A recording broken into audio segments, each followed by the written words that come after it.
Ako si Ricky Pelones from Masbate. So after ko ng high school, nakipagsapalaran ako sa Manila para magtrabaho. So noong una, mahirap kasi una-una, nung nag-apply ka ng trabaho dahil high school graduate ka lang.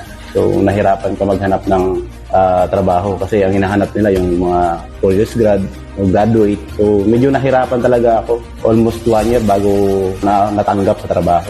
So yung 1 year na yon, na dito ako sa pinsan ko sa Mandaluyong. Kumbaga sila yung tumutulong sa akin para mag-apply sa iba't ibang supermarket. Dahil hindi ako natatanggap, so doon ako tumira sa kanila at tumutulong ako sa gawaing bahay. Nag-alaga ako ng anak nila, naglalaba. So yun yung naging role ko sa loob ng isang taon. Actually, yung unang trabaho ko talaga is canteen boy. Sa Valenzuela naman yun. And pero nung nag-canteen ako, doon ako tumira sa pinsan ko. So, doon ako nag-dicer. Para sa akin, yung mahirap, yung nagtatrabaho ka, pero walang natitira sa kinikita mo. Tapos, isang malupit yan, kakasahod mo pa lang, tapos after 3 days, wala ka namang pumasahe. So, parang routine yung buhay. So, binata pa ako, pero walang pera.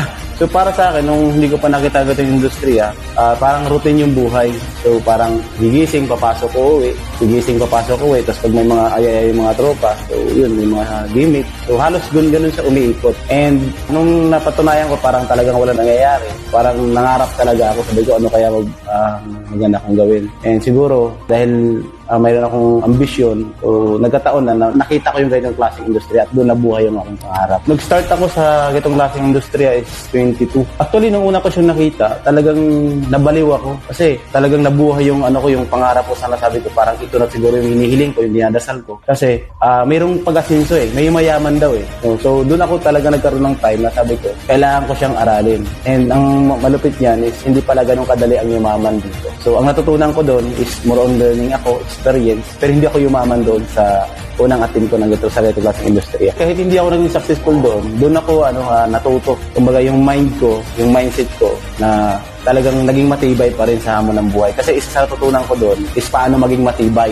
paano maging lumakas ang loob, o paano malagpasan yung lahat ng mga dumadaang struggle sa buhay mo. So doon ako talaga tumibay sa dami ng natutunan ko doon. At thankful ako doon. Number 1 yun kasi ang sabi naman talaga sa tuturo doon, yung pagyaman is proseso. So self-development, siguro yun ang isa sa na-inject sa akin na yung progress bilang sa sarili. Siguro yun ang na-earn ko doon sa unang experience ko. Halos 2 years ko sa unang subo ko sa ganitong klaseng industry, nasa 200,000 ang kinita ko. So, hindi talaga enough dun sa pagyaman. Pero yung learning talaga, dun ako nagpasalamat kasi nagamit ko siya ng mga panahong nag-struggle yung buhay ko sa Manila. Nagamit ko siya, yung pagiging matapang. Ini-imagine ko yung mga bagay na pwedeng mangyari sa akin kahit sobrang lagapak na nung time na yon. Pero ini-imagine ko pa rin yung mind ko, mas matapang pa rin, mas malakas pa rin yung tinatawag na attraction na yung mga nangyari sa iba. Kasi nangyari sa iba kumita sila ng maganda, nagbago buhay nila. Yun ang pumapasok sa mind ko. Sabi ko, darating ang araw, talagang magkakaroon din ako ng resultang ganyan. Pero yung mga panahon na yon, halos walang-wala talaga ako. Diba? So, ibig sabihin,